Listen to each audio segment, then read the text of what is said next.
Go. Hello. What we need to do now, lads, okay, is that we want to look at the 7th theorem on the junior cert higher level maths course. And the 7th theorem is the first theorem that involves circle. Okay? There's quite a few circle theorems. This is number 1. Now what this involves is a tangent, and very beneficial if we look at the diagram up here and we investigate what is a tangent. A tangent, lads, has 3 characteristics.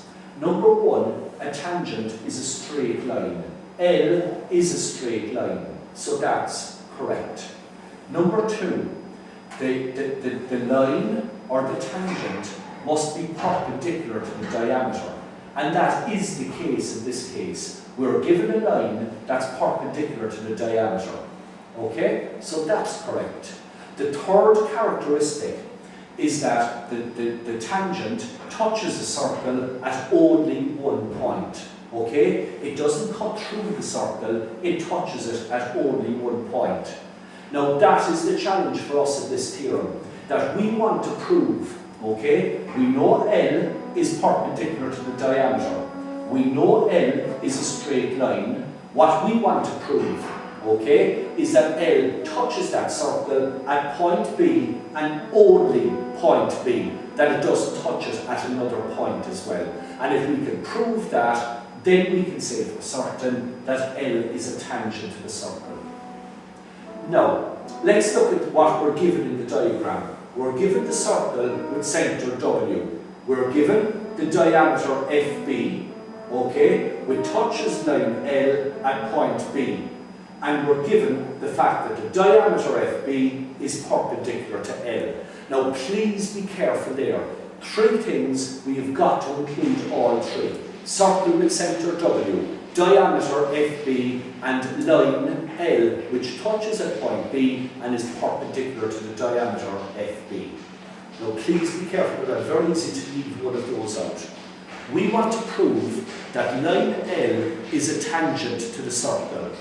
What is our construction? Our construction, lads, is very, very basic.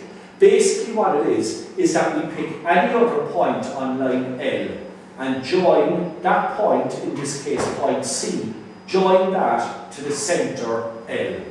So what we have then, lads, is that we have the triangle CBW. Okay? What can we say about the triangle CBW? We can say that the triangle CBW is a 90-degree triangle. And because it's 90 degrees, we again must recognise CW as being the hypotenuse. Now let's look very quickly, lads, at the proof. Now this looks very complicated, but it's incredibly logical. CW, lads, is the hypotenuse. So what do we know about the hypotenuse again from what we've seen on the board? We know that it's the longest side. So therefore CW is longer in length than the radius of the circle BW. Okay? So because the distance from W to C is greater than the radius, point C must be outside the circle. If the radius is the length from the centre to the circle, anything that's greater than the radius, the end point must lie outside the circle. Therefore, point C lies outside the circle. Similarly, all other points except B lie outside the circle. So we can choose a point here, or here, or here, or here, and join it, and those lines will all be greater than the radius. So therefore, as we said, all other points will be outside the circle except point B. Right? Therefore, L meets the circle at one point only, and that one point is point B.